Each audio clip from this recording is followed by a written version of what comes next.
আপনি আমি খুব ভালো করেই জানি যে আমরা আমাদের জীবনে কি কি বড় পাপ করেছি, আমাদের বিবেক জানিয়ে দিবে না?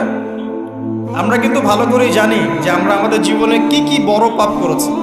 কত বছর নামাজ পড়িনি, কত বছর রোজা রাখি নাই, কত বছর জাকাত দেই নাই, কার কার ক্ষতি করেছি, কার কার উপর জুলুম করেছি, কয়বার জেনা করেছি, কয়টা মেয়ের সাথে সম্পর্ক করেছি, কতদিন বেপর্দায় চলেছি, বয়ফ্রেন্ডের সাথে কোথায় কোথায় ঘুরেছি, বয়ফ্রেন্ডের সাথে কি কি করেছি।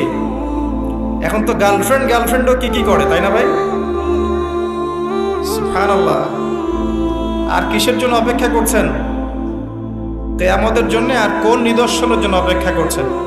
তবে এর পরে একটা সময় আসবে যখন মানুষ ছেলে ছেলে আর মেয়ে মেয়ে বিয়ে করবে। এটা এই ধাপটা পার করে আরেকটা ধাপে যাবে, সেটা হচ্ছে মানুষ জন্তু জানোয়ারের সাথে জেনা করবে।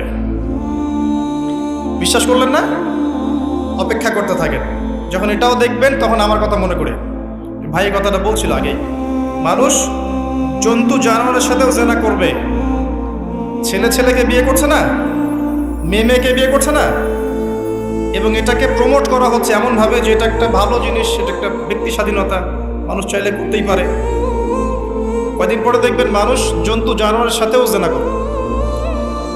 বাচ্চাদেরকে মানুষ ধর্ষণ করছে না? এক সময় ছিল কি এই জিনিসটা, বাচ্চাদেরকে কেউ ধর্ষণ করতো? আজকে থেকে 100 বছর আগে ছিল? চিন্তা করে দেখেন, ছিল না। কিন্তু এখন স্বাভাবিক হয়ে যাচ্ছে না?